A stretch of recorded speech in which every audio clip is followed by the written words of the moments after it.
Hello all of you, कैसे हैं आप सब। उम्मीद करता हूं आप लोग अच्छे होंगे, सेफ होंगे, फैमिली के साथ होंगे। मैं वेद सिंह आपका स्वागत करता हूं वेद स्टडी ग्रुप पर। तो दोस्तों, आज का जो टॉपिक हम लेकर आए हैं या वेद स्टडी ग्रुप जो लेकर आया है वो है बिहार चुनाव 2020, इलेक्शन ऑफ बिहार 2020। दोस्तों, इस लेक्चर में हम समझने का प्रयास करेंगे कि बिहार की राजनीतिक संरचना या फिर पॉलिटिकल स्ट्रक्चर कैसा है। मतलब मतलब ये कि वहां पर मुख्यमंत्री कैसे बनेंगे, वहां सीटें कितनी हैं, वहां विधानसभा की सीटें कितनी हैं, कैसे मुख्यमंत्री बनेंगे, कैसे वहां का मंत्री परिषद या फिर काउंसिल ऑफ मिनिस्टर्स बनेगा, और जितनी भी विभिन्न जानकारियां हैं आपको इस लेक्चर के तहत प्रोवाइड करा दी जाएंगी। और मैं पूरी तरीके से ये कह सकता हूं कि वीडियो को अंत तक देखने के बाद, लास्ट तक देखने के बाद आप बहुत ही कंफर्टेबल कंडीशन में होंगे और आप बिहार के बारे में लगभग सब बातें, वहां के पॉलिटिकल स्ट्रक्चर के बारे में लगभग सब बातें जान चुके होंगे। ठीक है, तो शुरू करते हैं। जैसा कि आपको पता है दोस्तों कि अभी हाल ही में 1 अक्टूबर 2020 को इलेक्शन कमीशन ऑफ इंडिया या भारत के निर्वाचन आयोग ने बिहार इलेक्शंस के लिए अधिसूचना या फिर नोटिफिकेशन जारी कर दिया। बिहार इलेक्शन दोस्तों 3 चरणों में संपन्न होने हैं। पहला जो चरण है वो जो नक्सल प्रभावित क्षेत्र है वहां से होना शुरू। इसकी डेट है 28 अक्टूबर। 28 अक्टूबर को पहले चरण के चुनाव हो चुके हैं। आज जब मैं ये शूटिंग कर रहा हूं इस समय वो चुनाव हो चुके हैं। सीटें हैं दोस्तों, वहां पर देखिए आपके सामने दिख रहा होगा 71। जो नक्सल प्रभावित क्षेत्र है जिन पर 28 अक्टूबर को इलेक्शन होने थे, वहां टोटल सीटें हैं 71 जिनके लिए चुनाव हो चुके हैं। अगला जो चरण है जहां इलेक्शन होने हैं बिहार में वो है 3 नवंबर को, और ये आएगा आपका सीमांचल। इस एरिया में 94 सीटों पर चुनाव होने, कितने, 94 सीटों पर चुनाव होंगे। और तीसरा जो है वो जो बचा हुआ बिहार है जहां पर 78 सीटें हैं वहां के लिए इलेक्शंस होंगे। ये पूरा अगर आप टोटल करेंगे तो आप पाएंगे कि इन तीनों को मिलाकर बनती हैं 243 सीटें, 243 सीट्स। यानी कि इलेक्शन जो हो रहे हैं बिहार में वो कुल मिला के 243 सीटों पर हो रहे हैं। कितने, 243, 243 सीट्स पर इलेक्शन हो रहे हैं। क्लियर है, सीधा सा है। 3 चरणों में चुनाव होने हैं, 28 अक्टूबर, 3 नवंबर और 7 नवंबर को। 10 नवंबर 2020 को इलेक्शन का रिजल्ट आ जाना है। 10 नवंबर 2020 को इलेक्शन का रिजल्ट आ जाएगा, आपको पता चल जाएगा कि सरकार किसकी बन रही है। क्लियर है। चलिए, तो ये तो था मोटा मोटा, अधिसूचना जारी कर दी, 3 चरणों में चुनाव होना है एंड ऑल। इसके बाद देखिए, इसके बाद जो आपको जानना चाहिए वो ये जानना चाहिए बिहार चुनाव से संबंधित कि बिहार में अभी जो सक्रिय राजनीतिक दल हैं, जो एक्टिव पॉलिटिकल पार्टीज हैं, वे कौन कौन सी हैं। तो हम पॉलिटिकल पार्टीज को 3 कैटेगरीज में बांटकर देख लेते हैं। जनरली भी 3 कैटेगरीज में बनती है ये। एक, वे पॉलिटिकल पार्टीज या वे राजनीतिक दल जो राष्ट्रीय हैं या जो नेशनल पॉलिटिकल पार्टीज हैं। दूसरी कैटेगरी है क्षेत्रीय दलों की, ये जो रीजनल पार्टीज होती हैं इनकी। और तीसरा जो कैटेगरी है वो है आपका अन्य दल या अदर जो पार्टीज हैं। तो यहां पर जो राष्ट्रीय दल लड़ रहे हैं चुनाव बिहार के दंगल में, बिहार के चुनाव में, वो कौन कौन से हैं तो आपके सामने दिए हुए स्क्रीन पर INC, Indian national Congress, BJP, NCP, BSP, CPI communist party of India, CPIM communist party of India, Marxist, और टीएमसी तृणमूल कांग्रेस। ठीक है, ये सारे ही क्या है, ये सारे ही राष्ट्रीय दल हैं या फिर राष्ट्रीय पार्टियां हैं, नेशनल पार्टीज हैं। क्लियर है। दूसरी जो वहां की क्षेत्रीय पार्टियां हैं जो वहां चुनाव लड़ रही हैं वे कौन कौन सी हैं, तो इनमें है जेडीयू जनता दल यूनाइटेड, फिर आरजेडी, एलजेपी और आरएलएसपी राष्ट्रीय लोक समता पार्टी। ये वहां के क्षेत्रीय दल हैं। आगे बढ़ते हैं तो जो अन्य पार्टियां हैं उनमें कौन कौन सी हैं, तो वीआईपी विकासशील इंसान पार्टी, जिसके फाउंडर जो है वो है मुकेश साहनी साहब। कौन है, मुकेश साहनी जी हैं। इसके बाद HAM, हम हिंदुस्तानी आवाम मोर्चा, जीतन राम मांझी साहब की पार्टी है। ये लोकल पार्टी है, वहां की छोटी पार्टियां हैं। इसके बाद जो पार्टी है वो है आपकी जाप, JAP जन अधिकार पार्टी, ये पप्पू यादव जी की है। इसके बाद अगर बात करें तो यहां पर है AIMIM, ऑल इंडिया मजलिस ए इत्तेहाद उल मुसलमीन, ओवैसी साहब की पार्टी है। और सबसे आखिरी में जो पार्टी है वो है प्लूरल्स पार्टी, जो कि पुष्पम प्रिया जी की पार्टी है। तो ये छोटे दल हैं। अगर बात करें क्षेत्रीय दलों की या रीजनल पार्टीज की तो ये हो गई आपकी रीजनल पार्टीज, और अगर बात करें नेशनल पार्टीज की तो ये होगी आपकी नेशनल पार्टीज। ठीक है दोस्तों। अब नेशनल पार्टी बनने के लिए, रीजनल पार्टी बनने के लिए, स्टेट पार्टी बनने के लिए कुछ कैटेगरीज होती हैं, कुछ क्राइटेरिया होते हैं, उन्हें अगर आपने फॉलो किया, अगर किसी पॉलिटिकल पार्टी ने फॉलो किया तो उसको इन कैटेगरीज में शामिल किया जाता है। तो इस पर किसी दिन और चर्चा करेंगे कि वो क्राइटेरिया क्या क्या है जो नेशनल पार्टी या फिर स्टेट पार्टीज बनाते हैं। बहरहाल हम जानते हैं आगे। तो देखिए, मैंने आपसे कहा कि कुल मिला के ये सारी जो पॉलिटिकल पार्टीज हैं, जो राष्ट्रीय पार्टी है, जो राज्य पार्टियां हैं, जो क्षेत्रीय दल हैं, या जो आपकी एक तरीके से अन्य दल हैं, छोटे दल जो हैं, ये सब वहां के चुनाव के दंगल में उतरे हुए हैं। काफी शानदार तरीके से चुनाव हो भी रहे हैं। अच्छा, अब देखिए क्या है, अब सब पार्टी को पता है कि अगर अकेले लड़ेंगे तो अस्तित्व रहेगा नहीं, और अगर अस्तित्व रहेगा तो आपको जो चाहिए, दैट इज विजय या जीत जो चाहिए, वो आपको नहीं मिलेगी। तो ऐसे में क्या हुआ है, इनमें से कई पार्टियों ने कुछ गठबंधन बनाए हुए हैं। मेजरली फिलहाल अगर इस 2020 के चुनाव की बात करूं तो बिहार में दो गठबंधन या अलायंसेस बोल सकते हैं, सक्रिय हैं या फिर काम कर रहे हैं। पहला जो गठबंधन है उसे कहा जाएगा महागठबंधन, या कहा जा रहा है महागठबंधन। आप भी न्यूज डेली सुन रहे हैं, महागठबंधन जीत रहा है, ये है वो है, ठीक है। तो इस महागठबंधन में कौन कौन सी पार्टियां शामिल हो रखी हैं, तो आरजेडी लालू यादव जी, इसके बाद INC national Congress, CPI, CPIM और सीपीआईएमएल। देखिए, CPI communist party of India Marxist है, और सीपीआईएमएल जो है ये communist party of India Marxist Lenin, ये वो पार्टी है। क्लियर है। तो इन सब से मिलकर बना है महागठबंधन, जो एक साथ उतरा है चुनावी मैदान में। किसके खिलाफ? एनडीए के खिलाफ। किसके खिलाफ? एनडीए के खिलाफ। National democratic alliance, national democratic alliance. तो ये हो गया आपका नेशनल डेमोक्रेटिक अलायंस जो है, इसमें बीजेपी है, जेडीयू है, जनता दल यूनाइटेड है, हम है पप्पू यादव जी की, इसके सॉरी, हम पप्पू यादव जी की नहीं है, हम जो है वो आपकी है जीतन राम मांझी साहब की, जीतन राम मांझी साहब की है। और वीआईपी विकासशील इंसान पार्टी जो है वो है मुकेश साहनी साहब की। तो ये सब पॉलिटिकल पार्टीज ने मिलाकर अपने मुख्य दो गठबंधन तैयार कर लिए हैं, अलायंसेस तैयार कर लिए हैं। एक महागठबंधन है और दूसरा एनडीए है। दोस्तों, इसी प्रकार से, जैसे तो हम बिहार की बात कर रहे हैं, इसी प्रकार से नेशनल लेवल पर भी दो बड़े बड़े गठबंधन है, अलायंसेस हैं। एक एनडीए और दूसरा है यूपीए। एनडीए और UPA. UPA United progressive alliance, जिसका नेतृत्व करता जो है वो कांग्रेस है, आईएनसी है। और दूसरा जो है वो है एनडीए, नेशनल डेमोक्रेटिक अलायंस, इसका जो नेतृत्व करता है वो है बीजेपी। तो इन दोनों अलायंसेस के अंदर काफी सारी छोटी छोटी पार्टीज भी शामिल हैं। पर अगर हम बात करें बिहार की, तो बिहार में फिलहाल दो गठबंधन बने हुए हैं, दो अलायंस बने हुए हैं। एक महागठबंधन के नाम से चल रहा है और दूसरा है एनडीए। तो इन दोनों के बीच में लड़ाई है। चुनाव कौन जीतता है वो देखते हैं आगे। अब सबसे महत्वपूर्ण बात जो किसी भी चुनाव की प्रायोरिटी होनी चाहिए, सबसे महत्वपूर्ण बात इसलिए क्योंकि यही वे मुद्दे हैं जिन पर आपको, यानी कि सिटीजन ऑफ बिहार को फोकस करना चाहिए और आपकी डिमांड होनी चाहिए। अब वो क्या है वो आपको पता है, क्या होनी चाहिए हम उस पर बात कर लेते हैं। तो जो डिमांड है जनता की वो ये होनी चाहिए, या ये है बिहार की क्या क्या। सबसे पहला देखिए शिक्षा, दूसरा है स्वास्थ्य हेल्थ, इसके अलावा आपदा प्रबंधन डिजास्टर मैनेजमेंट। देखिए दोस्तों, डिजास्टर मैनेजमेंट अगर आप बिहार से बिलोंग करते हैं तो आपको अच्छी तरीके से पता है कि बिहार का जो उत्तरी क्षेत्र है वो लगभग बाढ़ग्रस्त एरियाज में आता है। तो ऐसे में वहां का प्रबंधन करना, जो साउदर्न बिहार है वो सूखाग्रस्त बिहार है, मतलब एक उत्तर में पानी ही पानी, नीचे पानी ही नहीं है। तो इन दोनों का मैनेजमेंट कैसे किया जाए, ये होना चाहिए चुनावी मुद्दा। क्योंकि अल्टीमेटली इसकी वजह से आप हर साल देखते हैं बिहार में एक बाढ़ है, कोसी अपने पानी को क्रॉस कर गई है, अपने लेवल को क्रॉस कर गई है, गंगा वगैरह। तो ऐसे में कहीं ना कहीं ये बहुत बड़ा मुद्दा है बिहार इलेक्शंस को लेकर, जो होना चाहिए। इसके अलावा अगर आप देखें तो महिला सुरक्षा और महिला सशक्तिकरण, वुमेन एम्पावरमेंट, ये भी एक मुद्दा होना चाहिए। इसके अलावा कानून व्यवस्था, लॉ एंड ऑर्डर, जरूरी मुद्दा है। इसके अलावा बेरोजगारी, अनएम्प्लॉयमेंट, जो कि अभी फिलहाल पूरे देश का मुद्दा है। तो आप ये समझिए, यहां अगर हम एक दो लोकल इश्यूज को छोड़ दें दोस्तों, तो लगभग सारे इश्यूज नेशन वाइड काम करने चाहिए। ये सारे मुद्दे होने चाहिए आपके इलेक्शन में। अभी अगला एमपी का चुनाव है, सॉरी अभी तो फिलहाल पश्चिम बंगाल का है, फिर एमपी का है, तो वहां पर भी ये मुद्दे होने चाहिए। अगर उस पर्टिकुलर एरिया के कुछ मेन, जैसे मैंने कहा यहाँ पर नदियों का जो मुद्दा है, ये तो चलो वहां के रीजनल मुद्दे हो गए।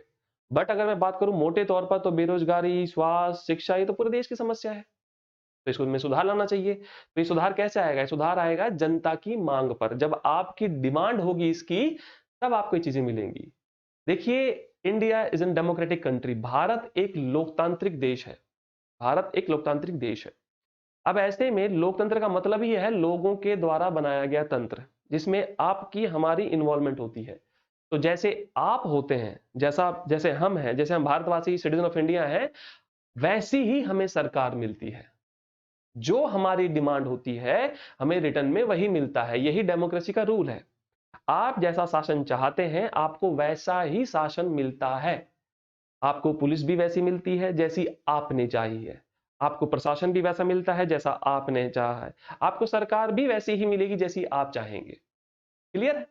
तो ये मुद्दे हैं। इसके अलावा देखिए, कृषि से संबंधित मुद्दे, जो एग्रीकल्चर रिलेटेड जो इश्यूज हैं, वो होने चाहिए इंपॉर्टेंट, जो कि पूरे देश के लिए है। प्रवासन संबंधी मुद्दे, जो माइग्रेशन रिलेटेड इश्यूज हैं, ये भी बिहार का बहुत महत्वपूर्ण मुद्दा है। अभी कोविड-19 जब मार्च अप्रैल में लॉकडाउन किया गया था, उसके बाद आपने हालत देखी थी, काफी खराब, काफी गंभीर हालत थी माइग्रेशन को लेकर। काफी लोग इसमें जख्मी हुए, कुछ तो कुछ की डेथ हो गई। तो ऐसे में कहीं ना कहीं ये मुद्दा भी बिहार का बहुत इंपॉर्टेंट मुद्दा है, हाईलाइटेड मुद्दा है। इस पर बात होनी चाहिए। औद्योगिक पिछड़ापन, क्यों है बिहार औद्योगिक रूप से पिछड़ा?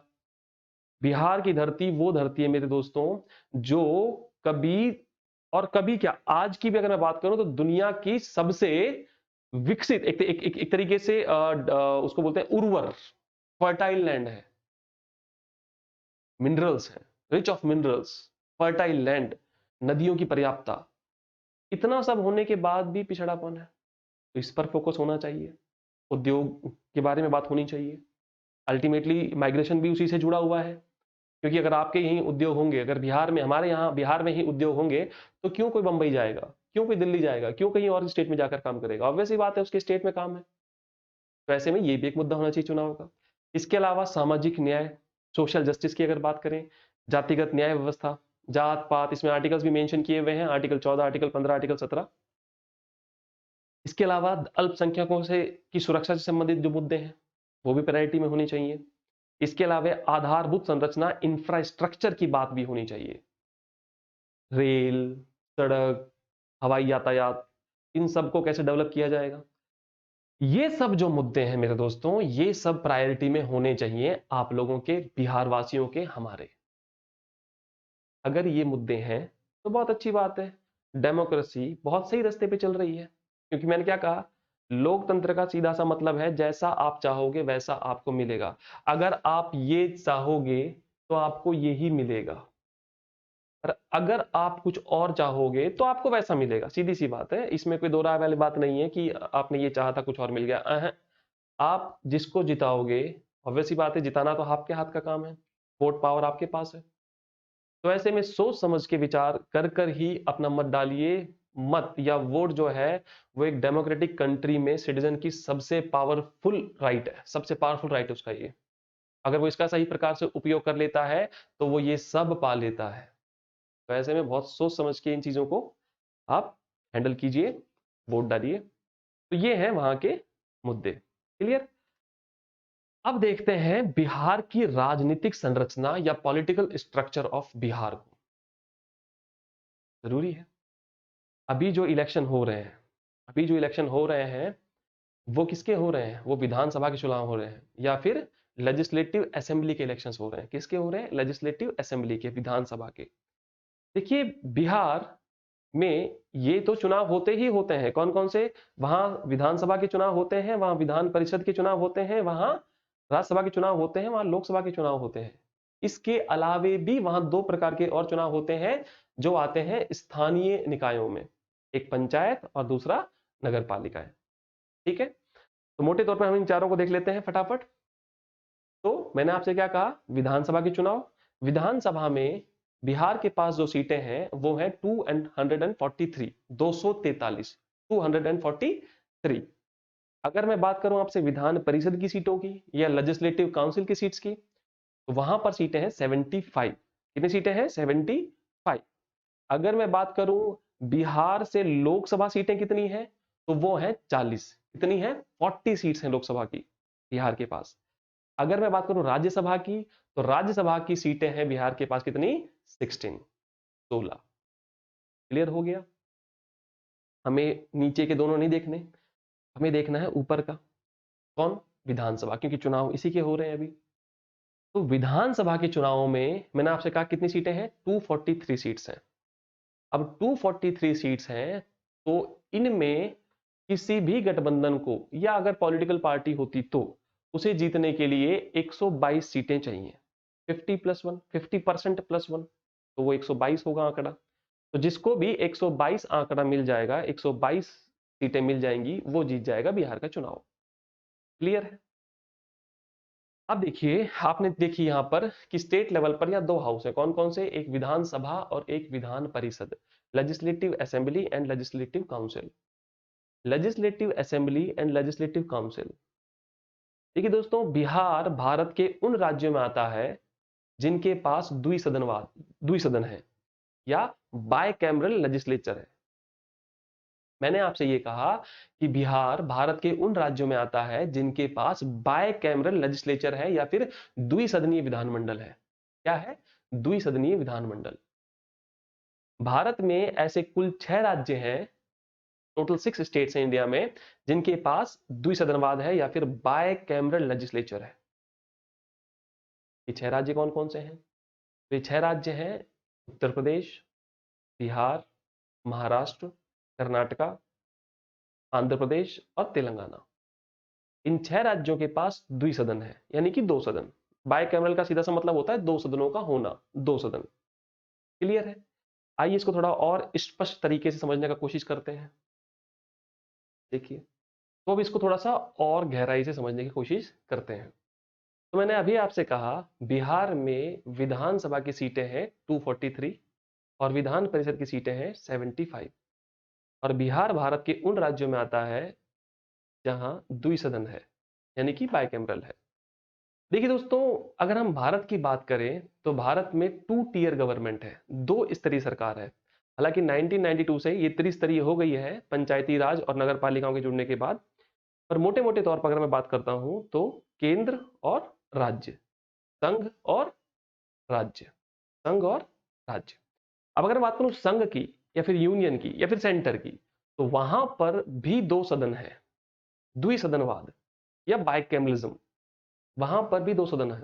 अच्छा, मैं यहां पर यह स्पष्ट कर दूं कि द्विसदनवाद का जो एक कॉन्सेप्ट लिया गया है भारतीय संविधान में, बाइकैमरलिज्म का जो कॉन्सेप्ट लिया गया है भारतीय संविधान में दोस्तों, ये लिया गया है यूके से, यूनाइटेड किंगडम से। तो कई बार पूछ लेता है पेपर कि द्विसदनवाद या bicameralism is taken from which country, या द्विसदनवाद किस देश से लिया गया है। ठीक है, तो ये कहां से लिया गया है? इंग्लैंड या फिर यूके से। तो देखिए, मैंने आपसे कहा सेंटर लेवल पर 2 हाउस कौन कौन से हैं? भाई 2 सदन की बात कर रहे हैं, द्विसदनवाद का सीधा सा मतलब हो गया 2 सदनों का होना। अब सेंटर लेवल पर 2 सदन कौन कौन से हैं? तो बड़ा सिंपल सा है दोस्तों, सेंटर लेवल पे 2 सदन है, लोकसभा एंड राज्यसभा। लोकसभा और राज्य, सॉरी ये तो राज्यसभा, लोकसभा और राज्यसभा।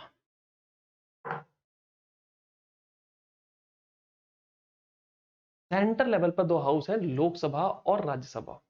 ठीक है, लोकसभा और राज्यसभा। पर अगर मैं स्टेट पर आऊं, अगर मैं राज्यों पर आऊं, तो आपको अच्छी तरीके से पता है कि भारत में कितने स्टेट हैं। भारत में दोस्तों 28 स्टेट्स हैं। कितने स्टेट हैं? भारत में 28 राज्य हैं। कितने राज्य हैं? 28। सेंटर लेवल पर तो 2 सदन है, द्विसदनवाद है, लोकसभा राज्यसभा 2 सदन है। पर स्टेट लेवल पर क्या 28 के 28 राज्यों के पास द्विसदनवाद है? तो मैंने अभी थोड़ी देर पहले आपसे कहा था कि भारत के 6 राज्यों के पास द्विसदन है। और ये 6 राज्य कौन कौन से हैं? ये जो 6 स्टेट्स हैं जिनके पास द्विसदन है या फिर बाइकैमरल लेजिस्लेचर है, ये कौन कौन से हैं? तो ये हैं यूपी, बिहार, महाराष्ट्र, आंध्र प्रदेश, तेलंगाना। यहां आंध्र प्रदेश है, ये एपी का मतलब है आंध्र प्रदेश। ठीक है, तेलंगाना और कर्नाटका। ये 6 स्टेट ऐसे हैं भारत में जिनके पास द्विसदन है या फिर बाइकैमरल लेजिस्लेचर है, 2 सदन है। सेंटर लेवल पर 2 सदन कौन कौन से होते हैं? अभी हमने देख लिया कि भाई सेंटर लेवल पर 2 सदन होते हैं, लोकसभा और राज्यसभा। पर स्टेट लेवल पर दो सदन कौन कौन से होते हैं? तो राज्य स्तर पर दो सदन जो होते हैं वो होते हैं, एक तो विधानसभा, विधानसभा, या फिर इसी को कहा जाता है इंग्लिश में लेजिस्लेटिव असेंबली। लेजिस्लेटिव असेंबली क्या कहा जाता है? Legislative assembly. ये हो गया पहला हाउस। राज्य स्तर पर पहला हाउस कौन सा है? तो वो एक हमने मान लिया क्या, विधानसभा या फिर लेजिस्लेटिव असेंबली। और दूसरा सदन कौन सा है? तो दूसरा सदन है विधान परिषद। कौन सा? विधान परिषद, या फिर legislative, legislative council, legislative council. तो दो सदन राज्यों के स्तर पर कौन कौन से हो सकते हैं? तो विधानसभा और विधान परिषद, legislative assembly and legislative council. और ये दोनों सदन किसके पास है? केवल 6 राज्यों के पास है। 22 राज्यों के पास दो सदन नहीं है, केवल 6 राज्यों के पास है दो सदन। कौन कौन से? विधानसभा और विधान परिषद। विधानसभा के सदस्य को क्या कहा जाता है? विधानसभा के सदस्य को कहा जाता है, या लेजिस्लेटिव असेंबली के मेंबर को क्या कहा जाता है? अंग्रेजी तो यही होगा ना, लेजिस्लेटिव असेंबली। तो लेजिस्लेटिव असेंबली के सदस्य को क्या कहा जाता है? तो इसे कहा जाता है मेंबर ऑफ लेजिस्लेटिव असेंबली। क्या कहा जाता है? Member of legislative assembly. और यही बन जाता है एमएलए। क्या बन जाता है? ये यही बन जाता है एमएलए। और अगर मैं बात करूं दूसरे हाउस की, जो कि विधान परिषद है या फिर लेजिस्लेटिव काउंसिल है, तो लेजिस्लेटिव काउंसिल के सदस्य को क्या कहा जाएगा? बड़ा सिंपल सा कॉन्सेप्ट है। लेजिस्लेटिव असेंबली के मेंबर को क्या कहा गया? Member of legislative assembly. तो वो क्या बन गया? वो एमएलए बन गया। अब हम पूछ रहे हैं कि भैया विधान परिषद के सदस्य को क्या कहा जाएगा, या लेजिस्लेटिव काउंसिल के मेंबर को क्या कहा जाएगा? तो member of legislative council, member of legislative council. तो ये क्या बन जाएगा? ये बन जाएगा एमएलसी, एमएलए और एमएलसी। तो भारत में ऐसे 6 राज्य हैं जिनके पास एमएलए और एमएलसी दोनों है, और बिहार उन्हीं राज्यों में से एक राज्य है। बिहार जो है ये उन्हीं राज्यों में से एक राज्य है। बिहार के पास भी एमएलए हैं, बिहार के पास भी एमएलसी हैं, बिहार के पास विधानसभा भी है, बिहार के पास विधान परिषद भी है। इलेक्शन किसके हो रहे हैं अभी? इलेक्शन हो रहे हैं विधानसभा के या फिर लेजिस्लेटिव असेंबली के। और विधानसभा की सीटें कितनी हैं बिहार में? तो मैंने अभी आपसे कहा था 243। कितनी सीटें हैं? 243 सीटें हैं बिहार के पास विधानसभा में। क्लियर है? अब जीतेगा कौन? तो मैंने आपसे स्पष्ट कहा, जिसको भी 50% प्लस 1 मिल जाएंगे वो जीत जाएगा। यानी कि लगभग कितने होंगे? लगभग 122। 122 सीटें जिसको मिल जाएंगी 243 में से, वो पार्टी सरकार बनाएगी बिहार में। क्लियर है? तो विधानसभा के चुनाव हो रहे हैं, 243 सीटों पर हो रहे हैं। जीतने के लिए चाहिए 122 सीटें। गठबंधन दो ने बनाया हुआ है, एक है महागठबंधन और एक है एनडीए। क्लियर है? मैं पूरी उम्मीद कर रहा हूं कि आप चीजों को धीरे धीरे तसल्ली से समझ पा रहे होंगे। क्लियर? तो देखिए, ये है फॉर्मेट किसका? इलेक्शंस का। विधान परिषद की अगर बात करोगे कि सर विधान परिषद की सीटें कितनी होंगी, तो याद रखिए किसी भी स्टेट में जहां पर भी विधान परिषद है, सीधा सा फंडा ये है कि विधान परिषद या लेजिस्लेटिव काउंसिल जो है, उसकी अधिकतम सीटें, उसकी मैक्सिमम सीट्स हो सकती हैं उस राज्य की विधानसभा की सीटों का 1/3, 1/3 of legislative assembly of that particular state. यदि किसी राज्य में 100 सीटें विधानसभा की हैं, यदि किसी राज्य में 100 सीटें, उदाहरण ले रहा हूं मैं, यदि किसी राज्य में 100 सीटें विधानसभा की हैं और उस राज्य में विधान परिषद भी है, तो विधान परिषद की सीटें कितनी होंगी? विधान परिषद की सीटें होंगी 33, 33।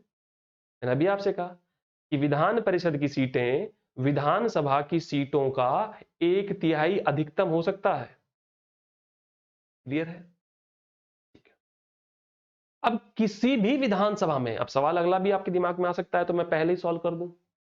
किसी भी विधानसभा 28 के 28 राज्यों की अगर हम विधानसभाओं की बात कर लें तो विधानसभा की अधिकतम सीटें कितनी हो सकती हैं? विधानसभा की अधिकतम सीटें कितनी हो सकती हैं? लेजिस्लेटिव असेंबली की मैक्सिमम सीट्स कितनी हो सकती हैं? कितने एमएलए हो सकते हैं किसी राज्य में? मैक्सिमम, अधिकतम। तो संविधान जो है, जो भारतीय संविधान है, जो इंडियन कॉन्स्टिट्यूशन है, उसका आर्टिकल 170, कौन सा? आर्टिकल 170, आर्टिकल 170 बोलता है कि किसी भी राज्य की अधिकतम विधानसभा सीटें हो सकती हैं कितनी? 500। कितनी हो सकती हैं? 500 हो सकती हैं। न्यूनतम की भी बात करता है संविधान। अधिकतम किसी राज्य में विधानसभा की सीटें हो सकती हैं 500 और न्यूनतम सीटें हो सकती हैं 60। कितनी? 60। Maximum seats 500 and minimum seats 60। और अगर मैं बात करूं विधान परिषद की, लेजिस्लेटिव काउंसिल की सीट्स कितनी हो सकती हैं? तो संविधान, इंडियन कॉन्स्टिट्यूशन का आर्टिकल 171 बताता है कि विधान परिषद की लेजिस्लेटिव काउंसिल की मैक्सिमम सीट्स कितनी हो सकती हैं? मैक्सिमम सीट्स हो सकती हैं विधानसभा का 1/3, 1/3 ऑफ लेजिस्लेटिव असेंबली। विधानसभा, जितनी सीटें विधानसभा की होगी उस राज्य में, उसका 1/3 हो सकती हैं। और न्यूनतम सीटें कितनी होंगी विधान परिषद की किसी राज्य में? Minimum seats of legislative council in states 40। कितनी होंगी? 40 होंगी। सीधे सवाल बनते हैं दोस्तों। इस टॉपिक के खत्म होने के बाद लगभग आप पॉलिटी के करीबन 20 सवाल सॉल्व कर चुके होंगे अगर फ्रेम में और पूरा पढ़ रहे हैं तो। ये सारे सवाल बनते हैं। न्यूनतम कितनी हो सकती हैं, अधिकतम कितनी हो सकती हैं, विधान परिषद, बतेरे क्वेश्चन में पूछा हुआ ये सवाल। विधान परिषद की अधिकतम संख्या कितनी हो सकती है? 1/4, 1/3, 1/2, 1/3 ऑफ विधानसभा या लेजिस्लेटिव असेंबली। ठीक है। तो किसी भी विधानसभा की अधिकतम सीटें हो सकती है, किसी राज्य की विधानसभा की अधिकतम सीटें कितनी हो सकती हैं? 500, न्यूनतम 60। विधान परिषद की अधिकतम सीटें कितनी हो सकती हैं? 1/3 ऑफ विधानसभा। और न्यूनतम, मिनिमम सीटें कितनी हो सकती हैं? 40। क्लियर हो गया? चलिए साहब, अब जैसे अगर आप एग्जांपल लें कि सर मैक्सिमम सीट्स किसकी हैं, किस स्टेट की हैं, तो वो उत्तर प्रदेश की हैं। उत्तर प्रदेश की सीटें 403 सीटें हैं वहां पर, लेजिस्लेटिव असेंबली की, विधानसभा की 403 सीटें हैं। ठीक है। तो ऐसे में 500 मैक्सिमम, 60 मिनिमम, लेजिस्लेटिव काउंसिल की अगर मैं बात करूं तो 1/3 ऑफ विधानसभा, और न्यूनतम की बात करूं तो 40। बिहार देख लो अब अपना। बिहार में कितनी सीटें हैं? 243। और अगर बात करें लेजिस्लेटिव काउंसिल की तो 75। क्लियर है? इलेक्शन किसके हो रहे हैं? इलेक्शन हो रहे हैं विधानसभा के। किसके हो रहे हैं? विधानसभा के। ठीक है। तो अब देखते हैं, यानी कि बिहार में एमएलए भी हैं और एमएलसी भी हैं। बाकी अगर बात करूं पूरे देश की तो भारत के 22 स्टेट ऐसे हैं, 22 स्टेट्स ऐसे हैं जहां केवल विधानसभा होती है या फिर लेजिस्लेटिव असेंबली होती है। हरियाणा, राजस्थान, पंजाब, मध्य प्रदेश, एमएलसी नहीं है वहां पर, वहां केवल एमएलए है, क्योंकि वहां दूसरा सदन है ही नहीं। दूसरा सदन कौन सा? विधान परिषद वहां है ही नहीं, वहां तो केवल एमएलए होते हैं, विधानसभा ही है इसलिए। क्लियर ये चीज? अब देखते हैं कि एमएलए और एमएलसी बनने के लिए अर्हताएं क्या क्या होती हैं। व्हाट आर द एलिजिबिलिटीज और qualifications to become an MLA और एमएलसी। एक विधानसभा का सदस्य या विधान परिषद का सदस्य बनने के लिए अर्हताएं, क्वालिफिकेशंस क्या क्या हैं, जरूरी है ना जानना। तो ये तो आइए देखते हैं उसे। तो देखिए दोस्तों, मैंने अभी आपसे कहा, अब देखते हैं हम लोग कि विधानसभा के सदस्य बनने के लिए अर्हताएं या विधान परिषद के सदस्य बनने के लिए अर्हताएं क्या क्या हैं। दोनों के लिए सिमिलर है, थोड़ा बहुत जो चेंज होगा वो भी देख लेंगे हम लोग कि क्या क्या चेंजेस हैं, या फिर क्वालिफिकेशंस क्या क्या है विधानसभा या विधान परिषद के सदस्य होने के लिए। ठीक है। तो जैसा कि आप अपने बोर्ड पर देख पा रहे हैं, स्क्रीन पर देख पा रहे हैं कि सबसे पहला तो बात ये कि आर्टिकल 173, संविधान का आर्टिकल 173 और इसके अलावा हमारे संविधान ने संसद को भी अधिकार दिया है कि वो भी विधानसभा या विधान परिषद से संबंधित अर्हताएं डिसाइड कर सकती है। तो कुल मिलाकर मेरे कहने का मतलब ये है कि राज्य के विधानमंडल या स्टेट लेजिस्लेचर के लिए क्या क्या क्वालिफिकेशंस होंगी, ये हमको दो स्रोतों से जानकारी मिलती है। इनकी जानकारी हमको दो स्रोतों से मिलती है। तो आइए दोस्तों, अब जानने की कोशिश करते हैं कि राज्य के विधानमंडल यानी कि स्टेट लेजिस्लेचर के जो दो सदन हैं, दैट इज विधानसभा और विधान परिषद, legislative assembly and legislative council, इन दोनों के जो सदस्य हैं, विधानसभा के सदस्यों को क्या कहा जाएगा? एमएलए, और विधान परिषद के सदस्यों को क्या कहा जाएगा? एमएलसी। इनके बनने के लिए क्या क्या क्वालिफिकेशंस मैंडेटरी हैं, जरूरी हैं? कौन व्यक्ति एमएलए और एमएलसी या एमएलसी बन सकता है, तो ये जानते हैं। तो देखिए, राज्य के विधानमंडल का सदस्य बनने के लिए जो अर्हताएं हैं, वो जानने के लिए हमारे पास दो स्रोत हैं। स्रोत नंबर एक, सोर्स नंबर वन, हमारा संविधान, इंडियन कॉन्स्टिट्यूशन, और दूसरा स्रोत है संसद द्वारा बनाया गया रिप्रेजेंटेशन ऑफ पीपल्स एक्ट 1951 या फिर लोक प्रतिनिधित्व अधिनियम 1951। ये दो स्रोत ऐसे स्रोत हैं जो हमको बताते हैं कि कौन व्यक्ति राज्य विधानमंडल, अब राज्य विधानमंडल अगर मैं बोल रहा हूं तो यहां मैं लेजिस्लेटिव असेंबली और लेजिस्लेटिव काउंसिल दोनों को इंक्लूड कर रहा हूं। जैसे हम संसद बोलते वक्त लोकसभा और राज्यसभा दोनों को लेते हैं, उसी प्रकार से राज्य का विधानमंडल अगर मैं बोल रहा हूं तो यहां पर मैं विधानसभा और विधान परिषद दोनों को इंक्लूड करके बात कर रहा हूं।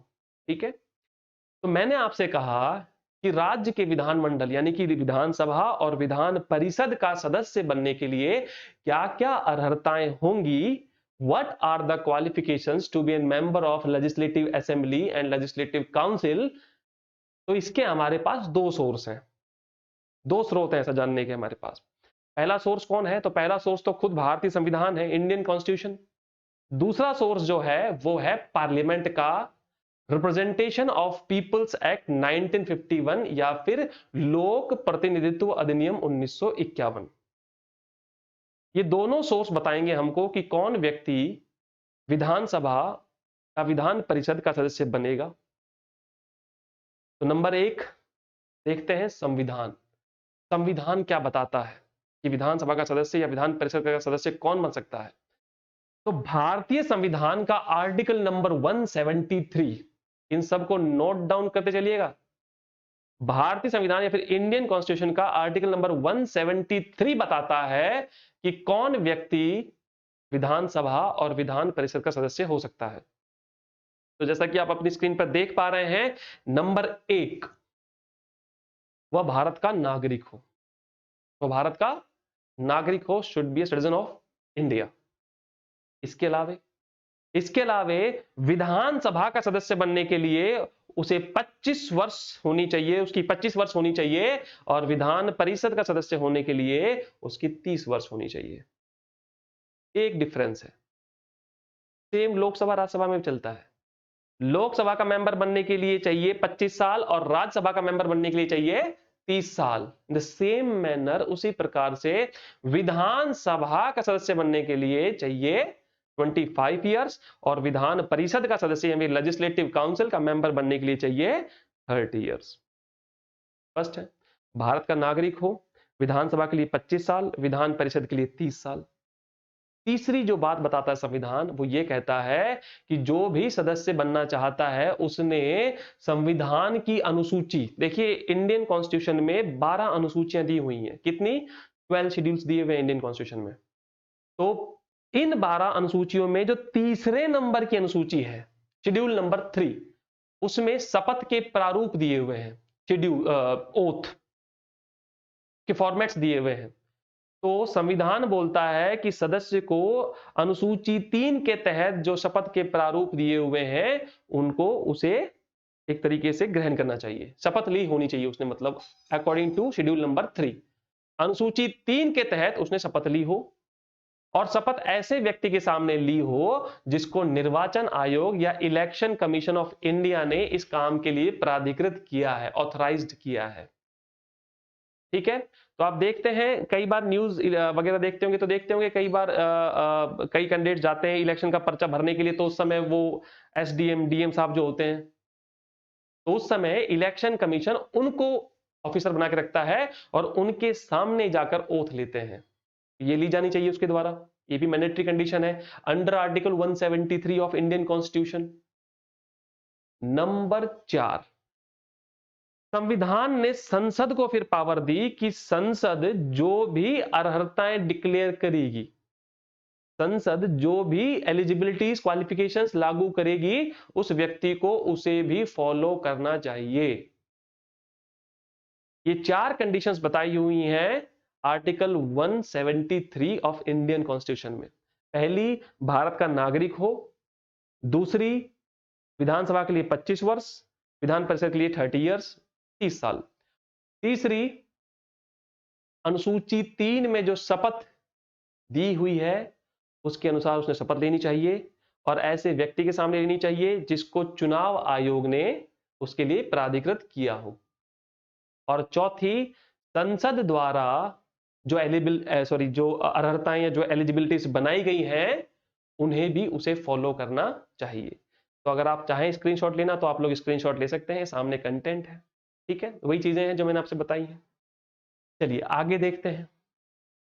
अब संसद द्वारा निर्धारित अर्हताएं, मैंने अभी आपसे कहा था ना कि ऐसे 2 सोर्स हैं हमारे पास, ये जो क्वालिफिकेशन है वो जानने के 2 सोर्सेस हैं।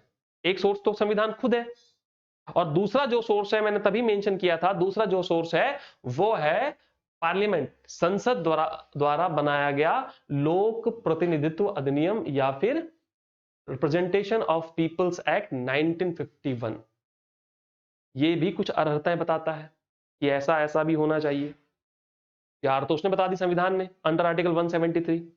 ये आ गया एक्ट आपका जो संसद ने बनाया, इसका नाम क्या है? लोक प्रतिनिधित्व अधिनियम या फिर रिप्रेजेंटेशन ऑफ पीपल्स एक्ट 1951। अब ये क्या क्या क्वालिफिकेशंस की बात करता है वो भी देख लीजिए। तो सबसे पहला ये बता रहा है आपसे कि जो भी व्यक्ति विधानसभा के लिए चुनाव लड़ना चाहता है उसे, जिस राज्य की बात, अगर हम बिहार की बात कर रहे हैं अभी, तो अगर मैं बिहार की बात करूं तो जो व्यक्ति बिहार विधानसभा में चुनाव लड़ना चाहता है, जो उम्मीदवार है, उसे बिहार के किसी विधानसभा क्षेत्र का मतदाता, पंजीकृत मतदाता होना चाहिए, यानी कि वो व्यक्ति बिहार से ही बिलोंग करना चाहिए। यहां ऐसी कोई बाध्यता नहीं है कि कोई पटना जिले का है तो वो वहीं पर चुनाव, मतलब वहीं से हो सकता है उम्मीदवार ना, वो भागलपुर जा सकता है, आरा जाए, गया जाए, कोई दिक्कत नहीं है, बिहार स्टेट का होना चाहिए। ऐसी बाध्यता मेरे दोस्तों ऊपर जो लोकसभा के चुनाव है उनमें लागू नहीं होती है। वहां पर कोई भी उम्मीदवार भारत के किसी भी संसदीय क्षेत्र से चुनाव लड़ सकता है, संसदीय क्षेत्र किसी भी। एग्जाम्पल अपने पास बहुत अच्छे हैं। 2014 के चुनाव नरेंद्र भाई मोदी जो कि पीएम है भारत के, माननीय प्रधानमंत्री जी जो हैं, उनके बारे में आपको पता होना चाहिए कि उन्होंने 2014 के जब चुनाव, लोकसभा के चुनाव लड़े थे, तो उन्होंने 2 सीटों से पर्चा भरा था, एक वडोदरा जो गुजरात में है, और एक वाराणसी। वडोदरा से भी लड़ा था और वाराणसी भी, दोनों जीत गए थे वो। ठीक है, तो कुल मिलाकर अगर हम बात करें लोकसभा की, तो वहां ऐसी कोई बाध्यता नहीं है, वहां ऐसी कोई बाध्यता नहीं है कि किसी स्टेट का, पर्टिकुलर स्टेट का होगा वही लड़ेगा ना, और ना राज्यसभा में ऐसी कोई बाध्यता है। अगर बात, अच्छा एक और एग्जांपल अपने पास राहुल गांधी जी का ले लीजिए। अब मोदी बोल रहे हैं तो राहुल गांधी जी भी ले लेते हैं। राहुल गांधी जी ने भी 2 जगह से पर्चा भरा था, एक वायनाड और दूसरा अमेठी। ठीक है, तो लोकसभा वालों पर ऐसी कोई दिक्कत नहीं है, वो लोकसभा और राज्यसभा वो कहीं से भी भर सकते हैं, कोई दिक्कत नहीं है।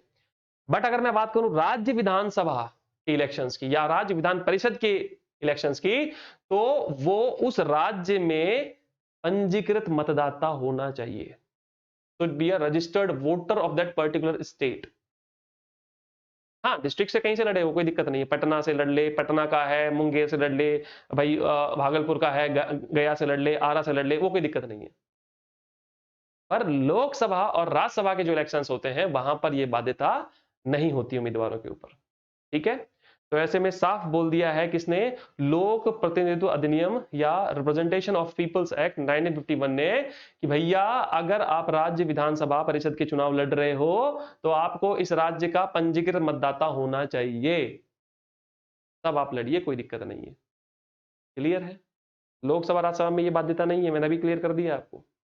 इसके अलावा क्या बोलता है लोक प्रतिनिधित्व अधिनियम 1951, ये बोलता है कि यदि कोई व्यक्ति SC या ST अनुसूचित जाति, अनुसूचित जनजाति की सीटों पर चुनाव लड़ना चाहता है, होता है ना रिजर्वेशन, आरक्षण जो होता है, तो आरपीए का फुल फॉर्म क्या है, रिप्रेजेंटेशन ऑफ पीपल एक्ट 1951 जो है वो ये बोलता है कि यदि कोई व्यक्ति शेड्यूल कास्ट या शेड्यूल ट्राइब, अनुसूचित जाति या अनुसूचित जनजाति के आधार पर की सीटों पर चुनाव लड़ना चाहता है, तो उसे उस स्टेट की अनुसूचित जाति और अनुसूचित जनजाति का जो समुदाय है उसमें पंजीकृत होना चाहिए, यानी कि वो SC या ST होना चाहिए, तब जाकर वो इस लाभ को उठा सकता है। क्लियर है?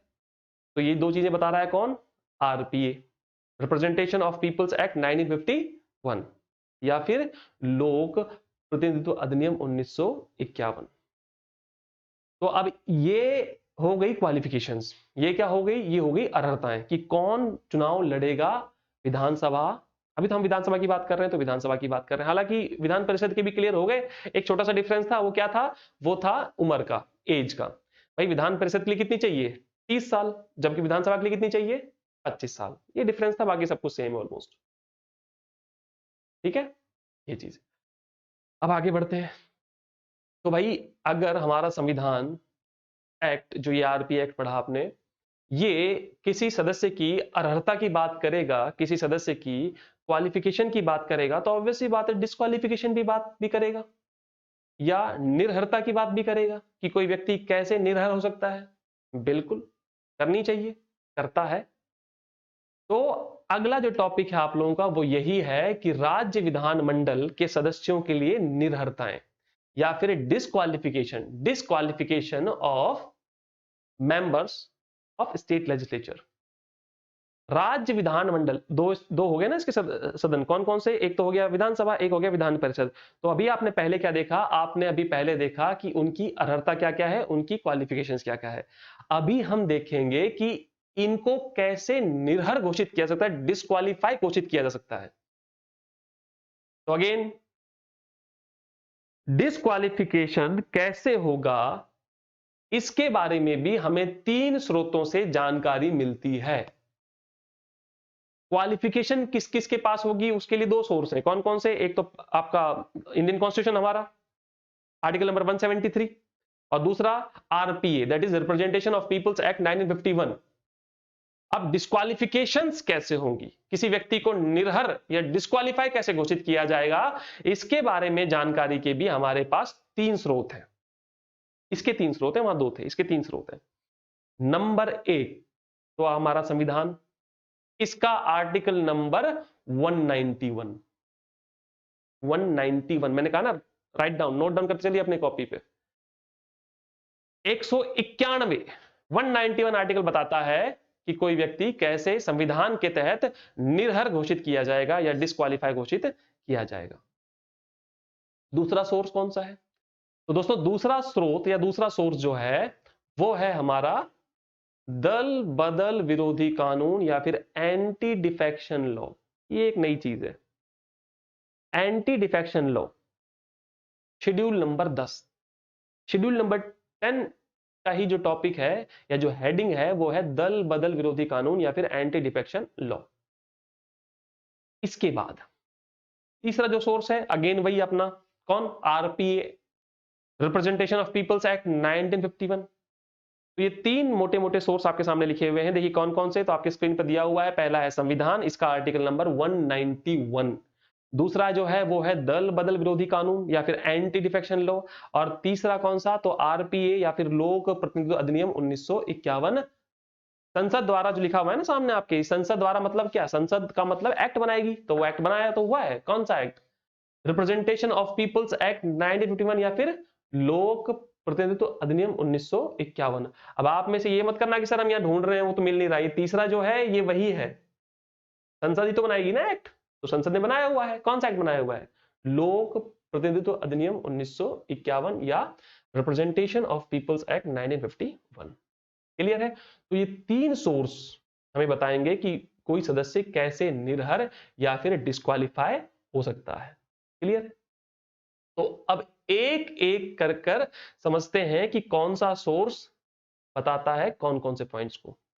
तो नंबर एक, जैसा कि संविधान है हमारा, कॉन्स्टिट्यूशन ऑफ इंडिया, तो संविधान का जो आर्टिकल नंबर 191, 191वां जो आर्टिकल है, 191 जो आर्टिकल है, वो कहता है कि कोई व्यक्ति, कोई सदस्य जो है वो डिस्क्वालीफाई इस आधार पर हो सकता है यदि, यदि क्या, यदि वो अनुन्मुक्त दिवालिया हो, अनुन्मुक्त दिवालिया, अनडिस्चार्ज इंसॉल्वेंट हो। पहला पॉइंट, वो विकृत मस्तिष्क का हो, विकृत मस्तिष्क, अनसाउंड माइंड, अनसाउंड माइंड। पहला क्या है, कोई व्यक्ति विकृत मस्तिष्क का हो और सक्षम न्यायालय द्वारा ऐसी घोषणा कर दी गई हो, विकृत मस्तिष्क का हो, पागल हो और न्यायालय ने ऐसी घोषणा कर दी हो। दूसरा, अनडिस्चार्ज इंसॉल्वेंट या फिर अनुन्मुक्त दिवालिया घोषित हो गया हो, भाई हो अपना तो हो लिया काम, डिस्क्वालीफाई करेगा कॉन्स्टिट्यूशन अंडर आर्टिकल 191। तीसरा ये बोलता है कि यदि वह भारत का नागरिक नहीं है, यदि वह भारत का नागरिक नहीं है या उसने किसी अन्य देश की नागरिकता प्राप्त कर ली है, या तो भारत का नागरिक नहीं है या किसी व्यक्ति ने भारत की से के अलावा किसी अन्य देश की नागरिकता प्राप्त कर ली है, या वो व्यक्ति किसी विदेशी राज्य के प्रति निष्ठा बनाए हुए है, तो भी डिस्क्वालीफाई हो जाएगा वो व्यक्ति सदस्यता से। इसके अलावा यदि वह भारत सरकार, यदि वह भारत सरकार या किसी स्टेट गवर्नमेंट, यदि वह भारत सरकार, गवर्नमेंट ऑफ इंडिया या किसी राज्य सरकार के अधीन किसी भी लाभ पे के पद पर बैठा हुआ है, ऑफिस ऑफ प्रॉफिट पर बैठा हुआ है, तो उसे हटाया जाएगा। क्लियर हो गया? पहला मैंने क्या बोला आपसे, विकृत मस्तिष्क, अनसाउंड माइंड। दूसरा, अनुन्मुक्त दिवालिया, अनडिस्चार्ज इंसॉल्वेंट। तीसरा, भारत नागरिक नहीं है, किसी और देश की नागरिकता प्राप्त कर ली है या किसी और देश के प्रति निष्ठा बनाए हुए है, माई बाप मेरे आप हो, उस टाइप का। और इसके अलावा मैंने आपसे कहा, यदि कोई व्यक्ति भारत सरकार या राज्य सरकार के किसी लाभ के पद पर बैठा हुआ है, ऑफिस ऑफ प्रॉफिट पर बैठा हुआ है, तो क्लियर हो गया। और सबसे आखिरी जो पॉइंट बताता है संविधान का आर्टिकल 191 की डिस्क्वालीफाई किसको माना जाएगा, तो आर्टिकल 191 कह देता है आखिरी पॉइंट में कि संसद द्वारा बनाई गई निर्हरताओं से अगर कोई व्यक्ति ग्रसित हो गया है, मतलब अगेन पार्लियामेंट को पावर दे दी गई है कि भैया तू जो जो डिस्क्वालिफिकेशंस बनाएगा, अगर कोई व्यक्ति उसके अकॉर्डिंग डिस्क्वालीफाई हो गया है तो भी वो हट जाएगा। क्वालिफिकेशन के लिए भी पावर दे दी थी संसद ने, संसद को, हमारे कॉन्स्टिट्यूशन ने। सेम डिस्क्वालिफिकेशन के लिए भी पार्लियामेंट को पावर दे दी गई। अब डिस्क्वालिफिकेशन के लिए पावर मिल गई है पार्लियामेंट को, तो पार्लियामेंट ने क्या बनाया, RPA, representation of peoples act 1951, अर्हता के लिए और निरर्हता के लिए। अगर जानना है तो संविधान ने आर्टिकल 173 के तहत अर्हता बता रखी है, और अगर बात करूं संसद ने तो आरपीए एक्ट बनाया हुआ है 1951 के तहत। और सेम अगर बात करें हम निर्हरता या डिस्क्वालिफिकेशन की, तो संसद ने या सॉरी संविधान ने आर्टिकल 191 के तहत बताया हुआ है कि ये भैया पॉइंट्स हैं, अगर इसमें से तो किसी में फंस जाएगा तो तू डिस्क्वालीफाई हो जाएगा। अगली पावर दे दी लास्ट में किसको, संसद को, कि रिप्रेजेंटेशन ऑफ पीपल्स एक्ट 1951 में संसद ने मेंशन कर दिया है कि ये पॉइंट्स अगर तू करता है तो तू डिस्क्वालीफाई हो जाएगा। वो हम अभी देखेंगे आगे। पहले हम दूसरा सोर्स देखते हैं। दूसरा सोर्स क्या है, दूसरा सोर्स मैंने भी आपसे कहा था, दल बदल विरोधी कानून या फिर एंटी डिफेक्शन लॉ। दल बदल विरोधी कानून या फिर एंटी डिफेक्शन लॉ। कोई व्यक्ति दल बदल विरोधी कानून के आधार पर भी हट सकता है, हटाया जा सकता है, उसको डिस्क्वालीफाई किया जा सकता है उसको। मैंने अभी आपसे कहा दल बदल विरोधी कानून अनुसूची 10 में दी हुई है, शेड्यूल नंबर 10 में दी हुई है। करती क्या है ये? तो जैसा कि नाम में ही दिया हुआ है, दल बदल कानून। देखिए दोस्तों, दल बदल कानून को लाने की जरूरत क्यों पड़ी? तो 1980s 90s में एक ट्रेंड चल गया था कि कहीं ना कहीं पॉलिटिकल पार्टीज बहुत बड़े स्तर पर तोड़ तोड़ के दूसरी जो एमएलए एमपीज जो हैं वो छोड़ छोड़ के दूसरी पार्टीज में जाना शुरू हो गए थे। ऐसे में पार्लियामेंट को दिक्कत हो गई। क्यों? क्योंकि भाई सीधी सी बात है, सरकार स्थिर नहीं हो पा रही है, क्योंकि उसे पता है कि कहीं ना कहीं ये और लालच दिया जाएगा इसको, ये फिर छोड़ के चले जाएंगे किसी और पार्टी में। तो ऐसे में किस पर अनस्टेबिलिटी थी? गवर्नमेंट पर लगातार अनस्टेबिलिटी बनी रहती थी। पता नहीं कब गिर जाएंगे, कब ये अपना सपोर्ट खींच लेंगे, किसी ने ज्यादा लालच दिया, निकल जाएंगे। तो इस प्रवृत्ति को खत्म करने के लिए संसद ने क्या किया? 52वां 52nd कॉन्स्टिट्यूशन अमेंडमेंट किया, 52वां संविधान संशोधन किया 1985 1985 में, और उसके माध्यम से संविधान में जोड़ा शेड्यूल नंबर 10 को, और इसकी हेडिंग बनाई दल बदल विरोधी कानून, एंटी डिफेक्शन लॉ। अगर आप ऐसा कोई कृत्य करते हो जो दल बदल के अंतर्गत आ रहा है, तो भी आपकी सदस्यता आपसे छीनी जा सकती है। जैसे अगर किसी दल के, अगर किसी पॉलिटिकल पार्टी के, अगर किसी दल के 2/3, यहां लिख लीजिएगा इस चीज को, यदि किसी दल के 2/3 मेंबर, यदि किसी दल के 2/3 मेंबर एक साथ छोड़कर अपनी पॉलिटिकल पार्टी को दूसरी पॉलिटिकल पार्टी में जाकर मिल जाते हैं, अगर किसी पॉलिटिकल पार्टी के 2/3 मेंबर्स दूसरी पॉलिटिकल पार्टी में जाकर मिल जाते हैं, तो उस पर दल बदल विरोधी कानून लागू नहीं होगा। मतलब ये कि उनकी सदस्यता बनी रहेगी, वे मेंबर्स बने रहेंगे, कोई दिक्कत नहीं है उनको। वो यहां पर भी एमएलए थे, वो वहां पर भी एमएलए रहेंगे, कोई दिक्कत नहीं होगी। पर यदि किसी पॉलिटिकल पार्टी के 2/3 से कम मेंबर, गौर फरमाइएगा, यदि किसी पॉलिटिकल पार्टी के 2/3 से कम मेंबर अपनी पॉलिटिकल पार्टी को छोड़कर दूसरी पॉलिटिकल पार्टी में जाते हैं, यदि किसी पॉलिटिकल पार्टी के 2/3 से कम मेंबर अपनी पॉलिटिकल पार्टी को छोड़कर दूसरी पॉलिटिकल पार्टी में जाते हैं, तो उन पर दल बदल विरोधी कानून अप्लाई होगा और उनको अपनी सदस्यता से हाथ धोना पड़ेगा, वे एमएलए एमएलसी नहीं रहेंगे। तो दल बदल विरोधी मोटा मोटा क्या कह रहा है आपसे कि भैया आपको किसी पॉलिटिकल पार्टी, आपको अपनी पॉलिटिकल पार्टी को छोड़कर दूसरी पॉलिटिकल पार्टी में जाना है, जाओ, पर 2/3 जाओ, 2/3 जाओ।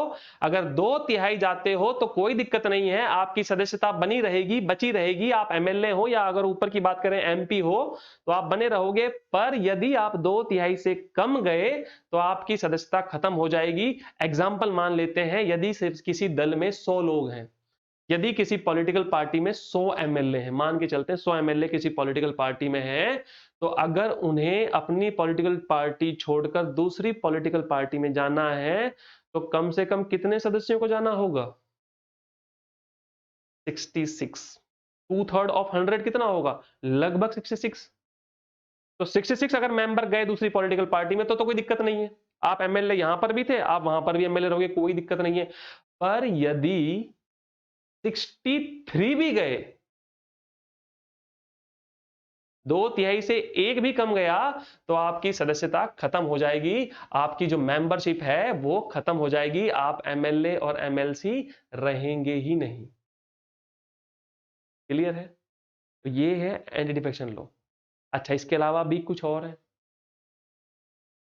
यदि कोई व्यक्ति निर्दलीय चुनाव जीतता है, यदि कोई व्यक्ति निर्दलीय चुनाव जीतता है और चुनाव जीतने के बाद वो किसी पॉलिटिकल पार्टी को ज्वाइन कर ले, तो उस पर भी लगेगा ये कानून। मैं आज चुनाव लड़ा, ना मैं बीजेपी से हूं, ना मैं कांग्रेस से हूं, ना किसी और दल से हूं, मैं निर्दलीय खड़ा हुआ भाई, मैं जीत गया, कोई दिक्कत नहीं है, एमएलए रहे या एमपी भी रहो, कोई दिक्कत थोड़ी है। पर यदि पर यदि मैं निर्दलीय लड़ा, चुनाव जीता और फिर मैंने कोई पार्टी ज्वाइन कर ली, तो मेरी मेंबरशिप चली जाएगी अंडर शेड्यूल नंबर 10 दल बदल विरोधी कानून। इसके अलावे यदि, देखिए इसको भी समझिएगा गौर से, यदि किसी व्यक्ति को राज्यपाल ने मनोनीत किया है, देखिए यहां ये जानना बहुत आवश्यक है आपके लिए कि राज्यपाल के पास शक्ति है कि वो एक व्यक्ति को, उसकी पावर है ये कि वो एक व्यक्ति को विधानसभा में मनोनीत कर सकता है। जो लेजिस्लेटिव असेंबली है उसमें एक एंग्लो इंडियन को, उसको लगना चाहिए, हमें नहीं लगना चाहिए, राज्यपाल को लगना चाहिए, गवर्नर को लगना चाहिए कि यदि वो चाहे तो एक एंग्लो इंडियन को मनोनीत कर सकता है, कहां, विधानसभा में, तो वो भी एमएलए बन गया, जाकर एमएलए बनेगा ना वो। तो यहां ये साफ बोल दिया गया है कि यदि विधान परिषद में भी राज्यपाल जो है वो मनोनीत करते हैं, इसको ध्यान में रखिएगा। विधानसभा में तो करते ही करते हैं एक एंग्लो इंडियन को, इसके अलावा विधान परिषद में भी राज्यपाल के पास पावर है कि वो 1/6 1/6 मेंबर्स मनोनीत करता है। तो अब ऐसे में ये क्या बोल रहा है कि अगर किसी सदस्य को मनोनीत किया गया है और मनोनयन होने के 6 महीने के पश्चात उसने किसी पॉलिटिकल पार्टी को ज्वाइन कर लिया, तो भी उसके खिलाफ क्या लगेगा, एंटी डिफेक्शन लॉ। निर्दलीय चुनाव लड़े, जीत गए और फिर पॉलिटिकल पार्टी ज्वाइन करी, लगेगा। मनोनीत हुए हो, मनोनीत होने के 6 महीने बाद कोई पॉलिटिकल पार्टी ज्वाइन की, लगेगा। और तीसरा, यदि किसी पॉलिटिकल पार्टी के विहिप ने कोई एक तरीके से आदेश जारी किया हो, विहिप जारी किया हो, किसी पॉलिटिकल पार्टी ने कोई विहिप जारी किया हो और सदस्य उसे ना माने, तो अनुशासनात्मक आधार पर भी उस पर दल बदल विरोधी कानून अप्लाई किया जा सकता है। तो ऐसे भी आपकी सदस्यता से आपको डिस्क्वालीफाई किया जा सकता है। आप लोग स्क्रीनशॉट ले लीजिए, ठीक है। ऐसे भी आपको डिस्क्वालीफाई किया जा सकता है on the basis of schedule number 10 that is anti defection law या फिर दल बदल विरोधी कानून। मैं उम्मीद कर रहा हूं कि आप चीजों को समझ पा रहे होंगे।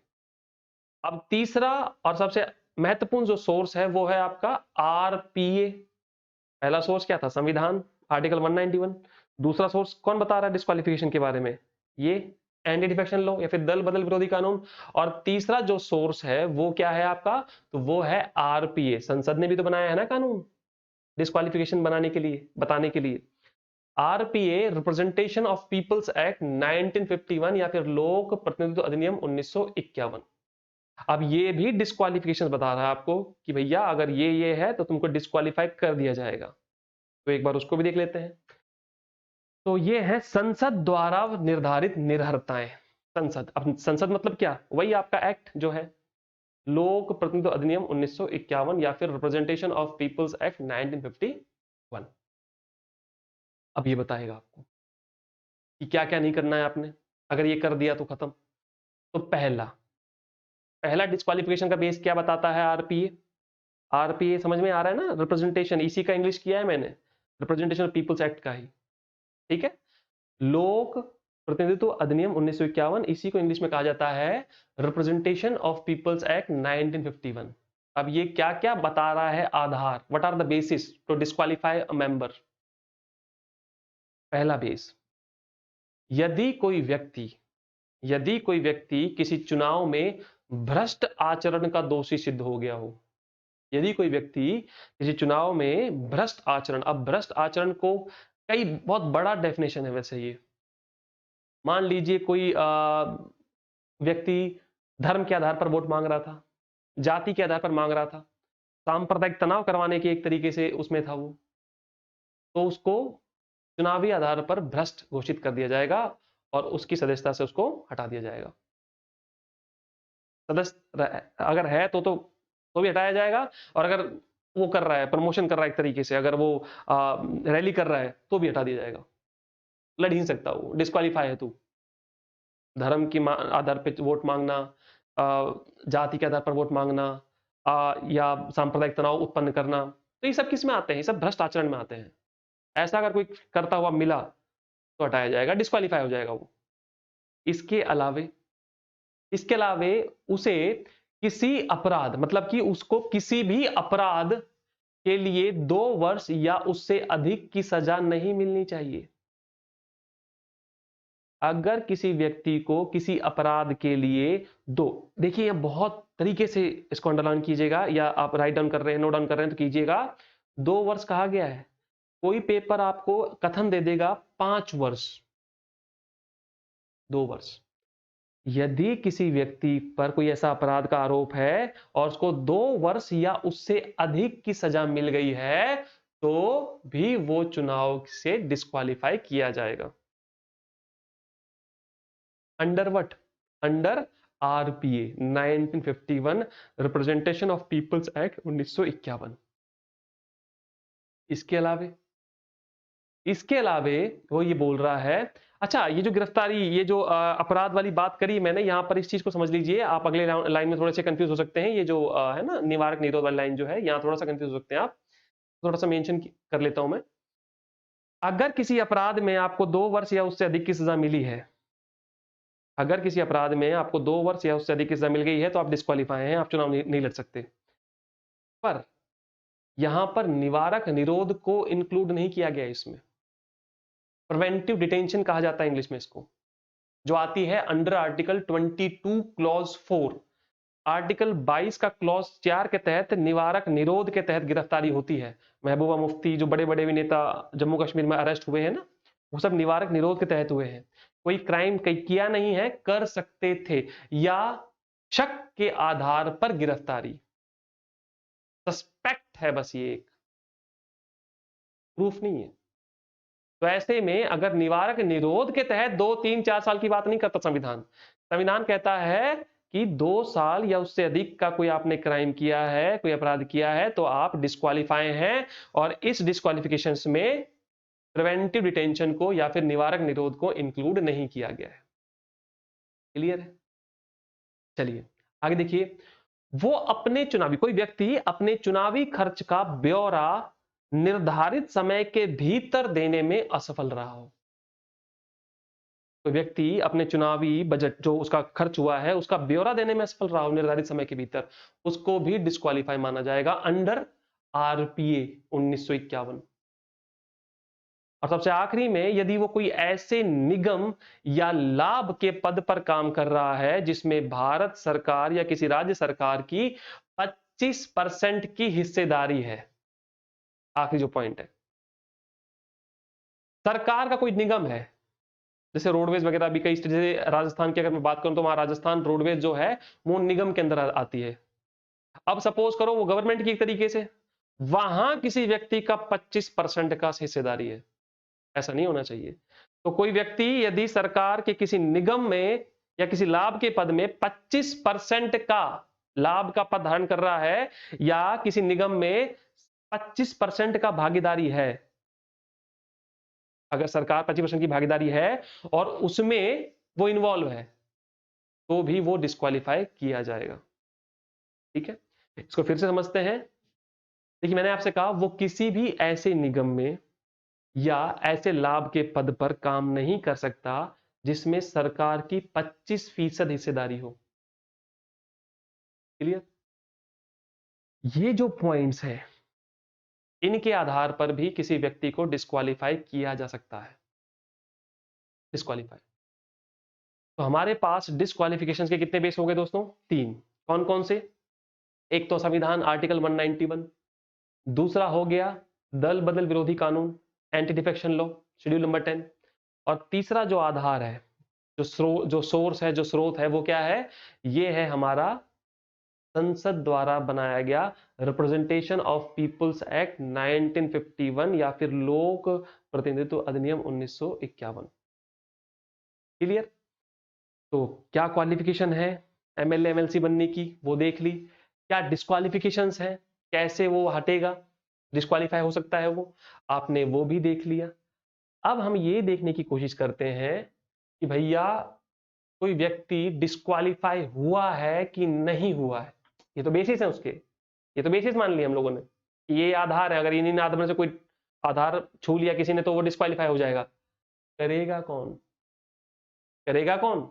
अगला अगला सवाल तो यही है ना कि कोई व्यक्ति डिस्क्वालीफाई हुआ है, कोई व्यक्ति निर्हर हुआ है कि नहीं हुआ है, इसका निर्धारण कौन करेगा? तो इसका निर्धारण जो है वो करेगा गवर्नर। कौन करेगा? गवर्नर। कोई व्यक्ति किसी निर्हरता से ग्रसित, यानी कि कोई व्यक्ति डिस्क्वालीफाई हुआ है कि नहीं हुआ है, कोई व्यक्ति डिस्क्वालीफाई हुआ है या नहीं हुआ है, इसका फैसला करने का अधिकार गवर्नर के पास है।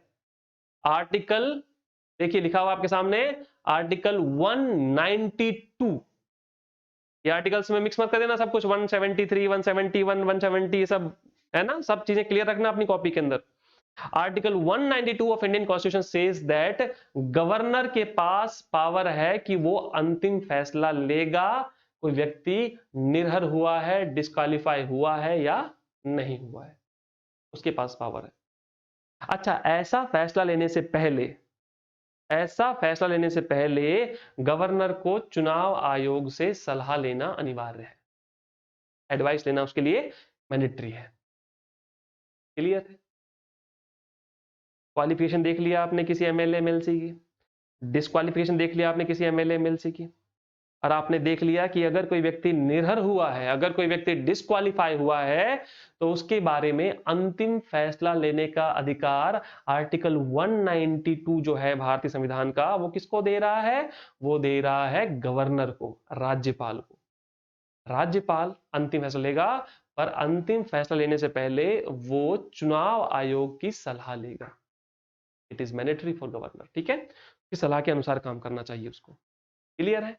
तो यहां आपने मोटे मोटे तौर पर सब देख लिया कि भैया कोई सदस्य क्वालिफाई मतलब क्या क्या अर्हताएं हैं उसकी बनने की, क्या क्या डिस्क्वालिफिकेशन है, अगर इनमें से कुछ करता है तो डिस्क्वालीफाई हो जाएगा, ये भी देख लिया। डिस्क्वालीफाई हो गया तो फैसला कौन करेगा? तो गवर्नर साहब करेंगे। इसके अलावा एक पॉइंट और बचता है दोस्तों, वो ये है कि यदि कोई व्यक्ति सदस्य, अब व्यक्ति नहीं सदस्य की बात करते हैं, सदस्य जो है उसकी सदस्यता से समाप्ति और भी तरीके से संभव है। ये तो चलो उसने कुछ ऐसा किया है या मेंशन किया हुआ है सुधार के लिए, पर अगर वो चाहे समाप्ति करना तो क्या क्या आधार है? तो आधार और भी है इसके। तो देखिए, अगर राज्य विधानमंडल की सदस्यता से समाप्ति के और क्या क्या आधार हैं, तो सबसे पहला जो आधार है वो है कि यदि वो अपना त्याग पत्र दे दे। खुद भी तो छोड़ सकता है ना वो तो क्वालिफिकेशन डिस्क्वालिफिकेशन हो गई, खुद भी तो छोड़ सकता है वो। तो क्या बोल रहा है ये? पहला ये बोल रहा है कि यदि कोई सदस्य अपना त्याग पत्र दे दे, अब विधानसभा में है तो किसको देगा त्याग पत्र? अपना एमएलए हुआ ना वो, तो एमएलए अपना त्याग पत्र किसको देगा? वो देगा अपना त्याग पत्र विधानसभा के अध्यक्ष को। एमएलए अपना त्याग पत्र किसको देता है? तो वो देता है विधानसभा के अध्यक्ष को। और एमएलसी विधान परिषद का सदस्य किसको देता है? वो देगा विधान परिषद के सभापति को। क्लियर? विधानसभा का सदस्य या फिर एमएलए अपना त्याग पत्र किसको सौंप सकता है? उस अपना त्याग पत्र सौंपेगा विधानसभा के अध्यक्ष को, और विधान परिषद का सदस्य यानी कि एमएलसी अपना त्याग पत्र किसको सौंपेगा? तो वो सौंपेगा अपना त्याग पत्र विधान परिषद के अध्यक्ष को, सभापति को। क्लियर है?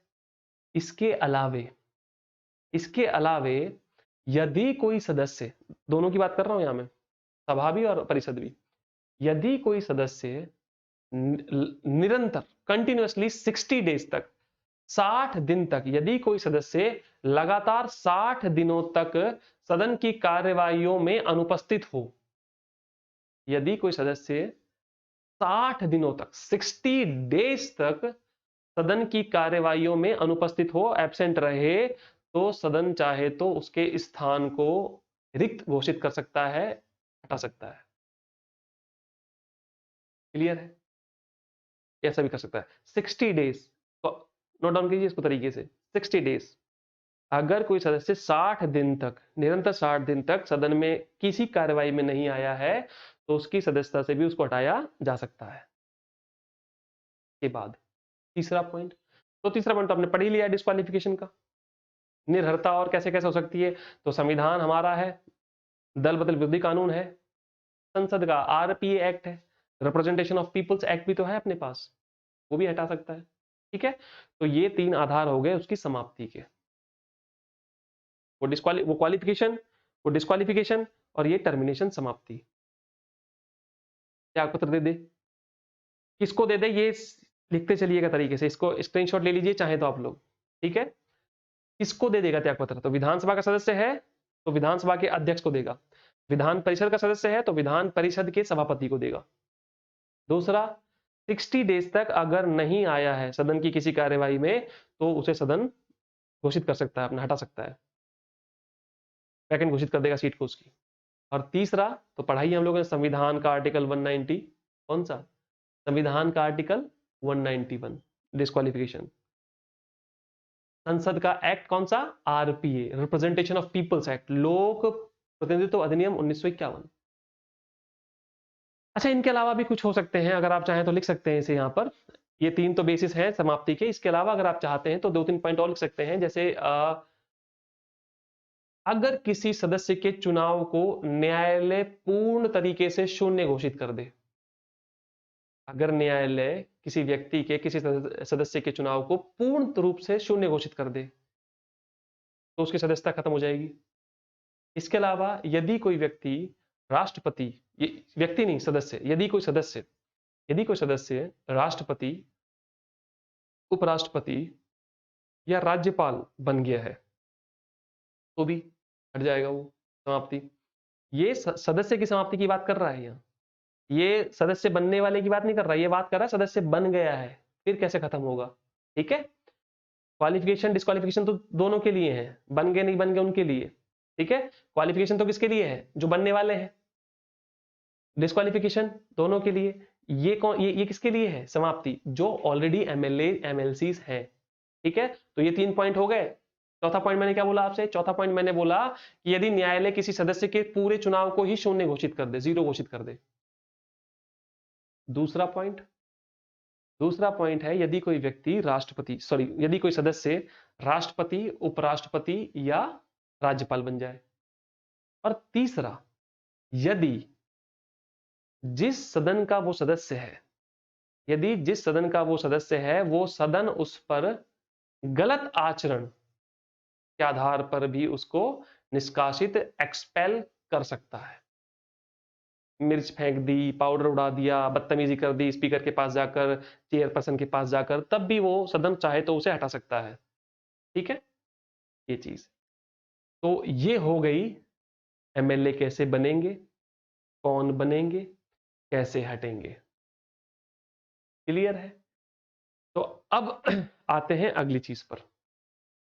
और अगर आप लोग बोर हो रहे हो तो बोर बिल्कुल भी मत हुई है, क्योंकि यहां पर मैंने आपसे कहा लगभग 30 से 40 सवाल बनेंगे इस टॉपिक से, 30 से 40 सवाल।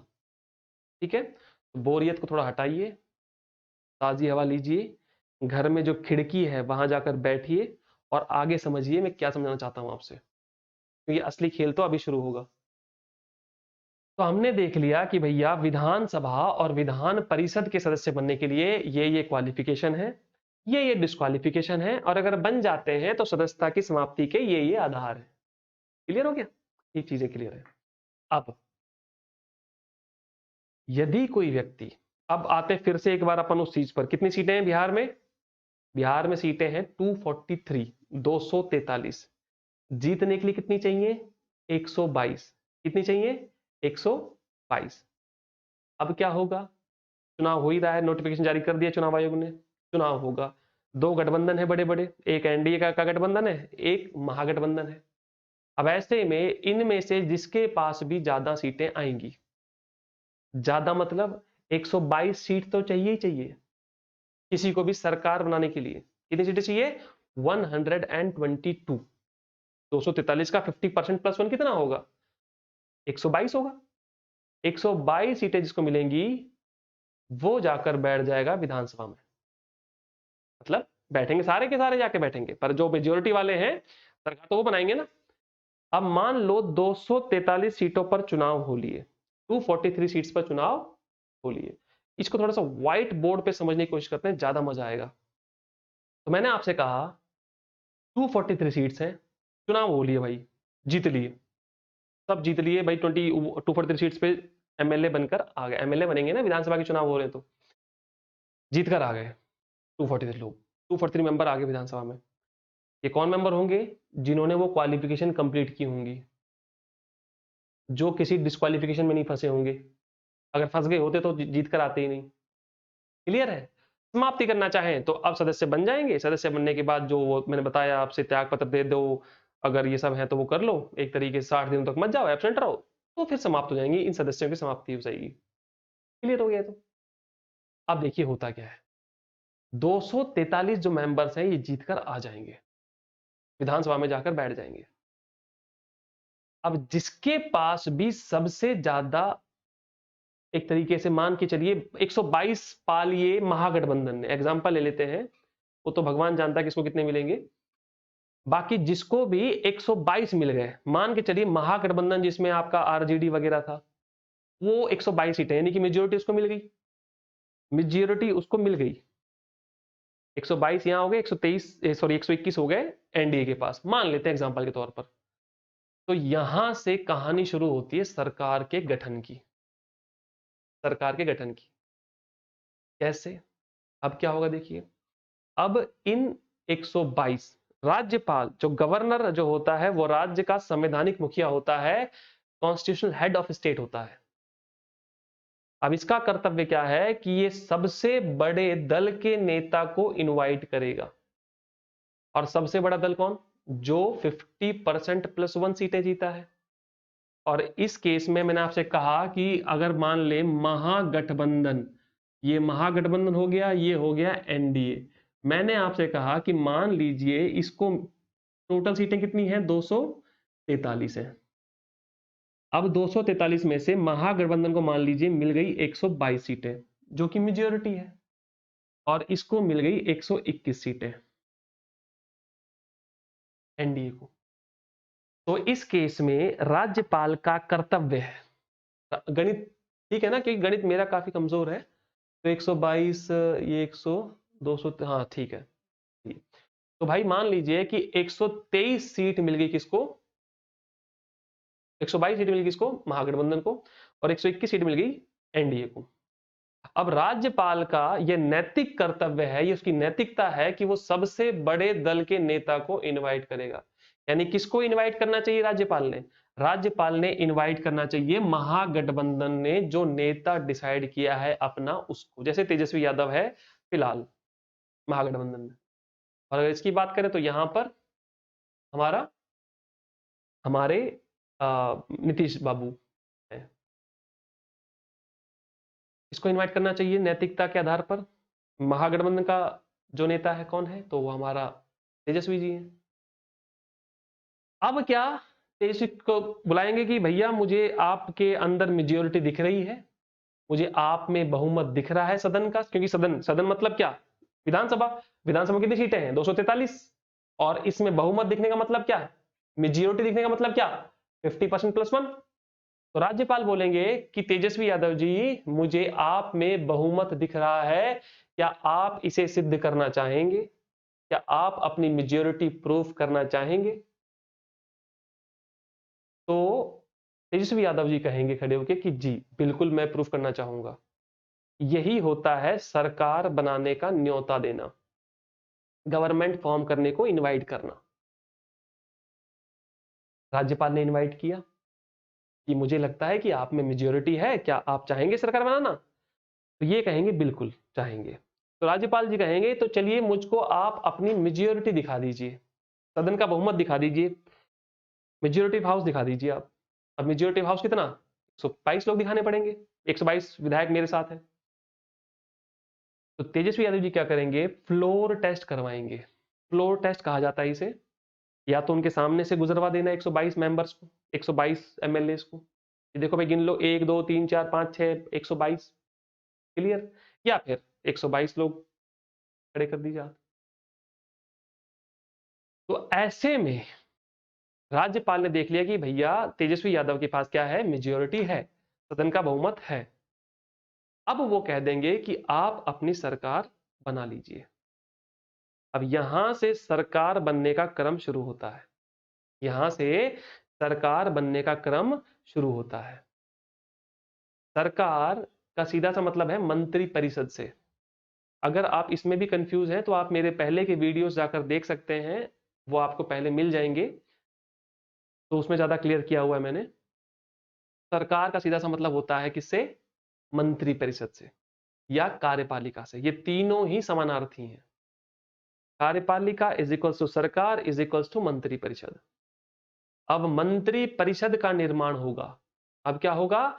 मंत्री परिषद। हो गया सब कुछ, फ्लोर टेस्ट हो गया, सब क्लियर है, 122 मेंबर है इसके पास, हो गया क्लियर, गवर्नर खुश। अब ये साहब क्या करेंगे? अब ये मंत्री परिषद का निर्माण करेंगे, काउंसिल ऑफ मिनिस्टर्स का निर्माण करेंगे। काउंसिल ऑफ मिनिस्टर्स कितना होगा, मंत्री परिषद कितना होगा? तो साफ साफ बताया हुआ है संविधान में कि भैया लोअर हाउस, निचले सदन, निचले सदन का 15% ही हो सकता है मंत्री परिषद, या फिर लोअर हाउस का 15% ही हो सकते हैं काउंसिल ऑफ मिनिस्टर्स मैक्सिमम। अब लोअर हाउस कौन से हैं? तो हमको अच्छी तरीके से पता है कि अगर हम बात करें सेंटर की तो वहां लोअर हाउस कौन सा है? वहां लोकसभा लोअर हाउस है। और अगर हम बात करें राज्य विधानमंडल की, स्टेट लेजिस्लेचर की, तो यहां लोअर हाउस कौन सा है? यहां लोअर हाउस है विधानसभा। तो मंत्री परिषद हमेशा लोअर हाउस के 15% से मिलकर ही बन सकता है। मैक्सिमम सीमा है 15%, मैक्सिमम लिमिट है 15% की। तो अब क्या हुआ? मैंने आपसे कहा ये हमारा बिहार, ये रहा बिहार। नक्शा तो आगे है, ये तो एग्जांपल समझ रहे हैं इसलिए मैं बना रहा हूं ये चीज। अब बिहार में कितनी सीटें हैं? 243 सीटें हैं। कितनी सीटें हैं? 243। ठीक है, फ्लोर टेस्ट वगैरह हो लिया है। ठीक है, अब फ्लोर टेस्ट वगैरह हो लिया है। अब क्या? अब मैंने आपसे कहा कि अब बनेगा मंत्री परिषद या फिर सरकार। सरकार राजद वाजद की सरकार नहीं होगी। सरकार क्या होगी वो आप समझ लो तरीके से कि सरकार होती क्या है। अब बनेगी मंत्री परिषद। और मंत्री परिषद के लिए मैंने क्या नियम बताया आपको? निम्न लोअर हाउस जो है या निचला सदन जो है उसका 15% ही बन सकता है मंत्री परिषद। और बिहार का लोअर हाउस कौन सा हुआ? विधानसभा। किसी का भी विधानसभा ही होगा। और इसकी संख्या कितनी है? 243। तो 243 का 15%, 243 का 15% जो होगा, इतने से मिलकर बन जाएगा बिहार का मंत्री परिषद, council of ministers of Bihar. Bihar का क्या? मंत्री परिषद। तो मैंने आपसे कहा कि मंत्री परिषद कितना होगा? लोअर हाउस का 15%। और लोअर हाउस कौन सा है? तो लोअर हाउस है आपका विधानसभा। और विधानसभा की संख्या कितनी है? 243 है। 243 का 15% कितना हो गया? ये लगभग हो गया 35 नहीं 37 के करीब। कितना हो गया?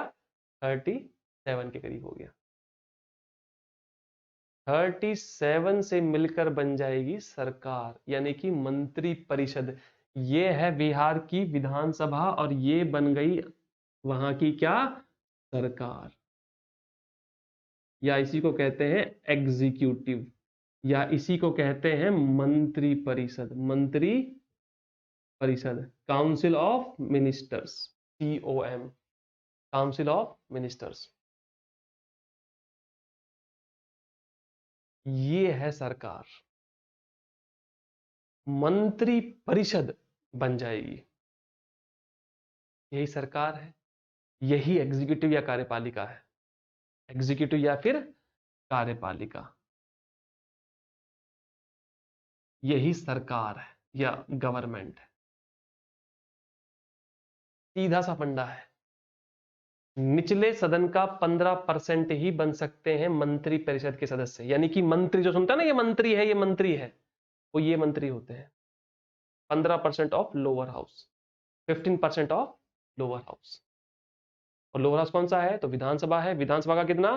15%। संख्या कितनी है? 243 है। 243 का 15% मतलब कितना? लगभग 37। यानी कि बिहार का मंत्री परिषद 37 सदस्यों से मिलकर बनेगा। यानी कि बिहार में अधिकतम कितने मंत्री हो सकते हैं?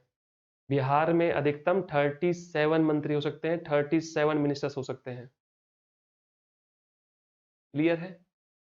और जो दल का नेता है, जो लीडर ऑफ पार्टी है, और इस केस में महागठबंधन का लीडर कौन है? तेजस्वी यादव है। तो तेजस्वी यादव ही बनेगा बिहार का CM, chief minister of Bihar. Example ले रहे हैं हम, वो प्रैक्टिकल की बात नहीं कर रहा हूं। प्रैक्टिकल तो देखो क्या चलता है। ऐसे बनती है सरकार। तो ये है सरकार। ठीक है, समझिए इस चीज को। निचले सदन का 15% ही बन सकता है मंत्री परिषद, यानी कि मंत्री अधिकतम किसी राज्य में कितने मंत्री हो सकते हैं? तो उस राज्य की विधानसभा की सीटें निकालिए, उस पर 15% का नियम लगाइए, जो संख्या निकल कर आती है उतना ही मंत्री परिषद उस राज्य का बन सकता है। उससे अधिक मंत्री वो राज्य नहीं बना सकता। राज्य का केंद्र में भी यही कानून लागू है। निचला सदन कौन सा है ऊपर? लोकसभा। लोकसभा का 15% ही बन सकते हैं मंत्री परिषद के सदस्य या फिर मंत्री। और जो दल का नेता होगा, तो ऊपर दल का नेता किसको चुना गया था? चुनाव होते वक्त किसको चुना गया था दल का नेता? नरेंद्र भाई मोदी को। तो वही पीएम बन गए। सेम उसी प्रकार यहां पर दल का नेता किसको चुना गया है? तेजस्वी यादव को। वो बन जाएगा बिहार का सीएम। ठीक है, तो ये है सरकार और ये है सीएम, चीफ मिनिस्टर। अब यहां पर एक और चीज याद रखिएगा, काउंसिल ऑफ मिनिस्टर का सदस्य ही होता है सीएम भी भाई। मंत्री परिषद का सदस्य तो होता है सीएम। अब ऐसे मुखिया उसका होता है, मंत्री परिषद का मुखिया कौन होता है? तो सीएम ही होता है। इसी का सदस्य वो भी एक तरीके से। मंत्री परिषद जो होगी, इसका जो अध्यक्ष है वो आपका क्या बन जाएगा? सीएम बन जाएगा। और ये सारे बन जाएंगे मंत्री। अब राज्यपाल क्या करेगा? सीएम को शपथ दिलाएगा, और सीएम को शपथ दिलाने के साथ ही इन 37 लोगों में से एक तो खुद हो गया, सीएम खुद हो गया एक तो, और 36 लोगों के नाम दे देगा किसको? गवर्नर को, कि इनके नाम भी आप बोल दीजिए। और ये 36 लोग कौन है? मेरी मंत्री परिषद के सदस्य हैं, यानी कि ये बिहार के मंत्री हैं। यही कॉन्सेप्ट मेरे दोस्तों हर एक राज्य पर, इवन केंद्र पर भी लागू होता है। कोई अंतर नहीं है। समझ में आया?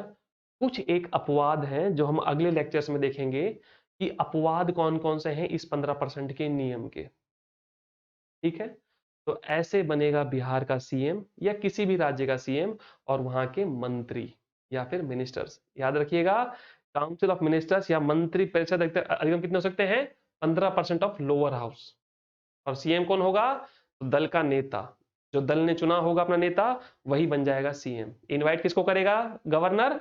दल के नेता को इनवाइट करता है, उसको फ्लोर टेस्ट के लिए बोलता है, मेजोरिटी प्रूफ होने के बाद वो सीएम पद की वो दे देता है, और मंत्री परिषद का गठन होने के बाद वो उसको चिट्ठी दे देगा। चिट्ठी मतलब नामों की लिस्ट दे देगा कि भैया ये मेरे मंत्री होंगे, और वही उस स्टेट के मंत्री, वित्त मंत्री, गृह मंत्री, जल मंत्री, कपड़ा मंत्री, और वो जो मंत्री होते हैं वो सब कितने हो सकते हैं किसी भी राज्य में? 15%। उसकी कुल संख्या का 15%। अगर किसी राज्य की कुल विधानसभा सीटें 200 हैं, तो उसका कितना होगा? उसका होगा 30, इंक्लूडिंग चीफ मिनिस्टर, मुख्यमंत्री सहित 30। जैसे राजस्थान की अगर मैं बात करूं, तो राजस्थान राज्य की 200 विधानसभा सीटें हैं, तो वहां सरकार कितने से मिलकर बनेगी? 30 से। मंत्रिपरिषद 30 से मिलकर बनेगा। खुद अशोक गहलोत भी उसमें ही है। ठीक है, ये चीज मैं उम्मीद करता हूं आपको ये लेक्चर समझ में आया होगा। इस लेक्चर से काफी क्वेश्चन बनेंगे, और जल्दी ही मैं मिलूंगा फिर आपसे किसी नए टॉपिक के साथ। उम्मीद करता हूं चीजें आपको क्लियर हुई होंगी। कोई भी डाउट हो, आप कमेंट बॉक्स में चीजों को, अपने सवालों को डाल सकते हैं, उसके जवाब आपको शीघ्र दिए जाएंगे। और अगले अपडेट्स के लिए जो भी कोर्स लॉन्च हुए हैं, अभी फिलहाल कंप्यूटर का कोर्स भी लॉन्च हो गया है। सारे कोर्स यहाँ पर फ्री ऑफ कॉस्ट हैं, आप अवेल कीजिए, कोई दिक्कत नहीं है। आप चीज़ों को देखिए, फैकल्टीज की क्वालिटी को देखिए, और अगर आपके कोई सुझाव है हमारे लिए, तो सुझाव आप हमें जरूर दीजिए। हम उस पर अमल करेंगे, काम करेंगे, और बेहतर से बेहतर कंटेंट लाने का आपके लिए प्रयास करेंगे। अगर आपने चैनल को सब्सक्राइब नहीं किया है तो सब्सक्राइब कीजिए, नोटिफिकेशन का बटन दबाइए, और अगली हर नोटिफिकेशन को फ्री ऑफ कॉस्ट आप पाइए। ठीक है, मैं उम्मीद करता हूं कि ये सेशन अच्छा रहा। देखते हैं बिहार में कौन जीतता है। बाकी स्ट्रक्चर आप मेरे हिसाब से समझ गए होंगे। इसमें से काफी सारे सवाल हैं, जल्द ही मैं आपके लिए सवालों की सूची लेकर आऊंगा जो सवाल इस टॉपिक से बन सकते हैं। धन्यवाद, nice day, thank you all.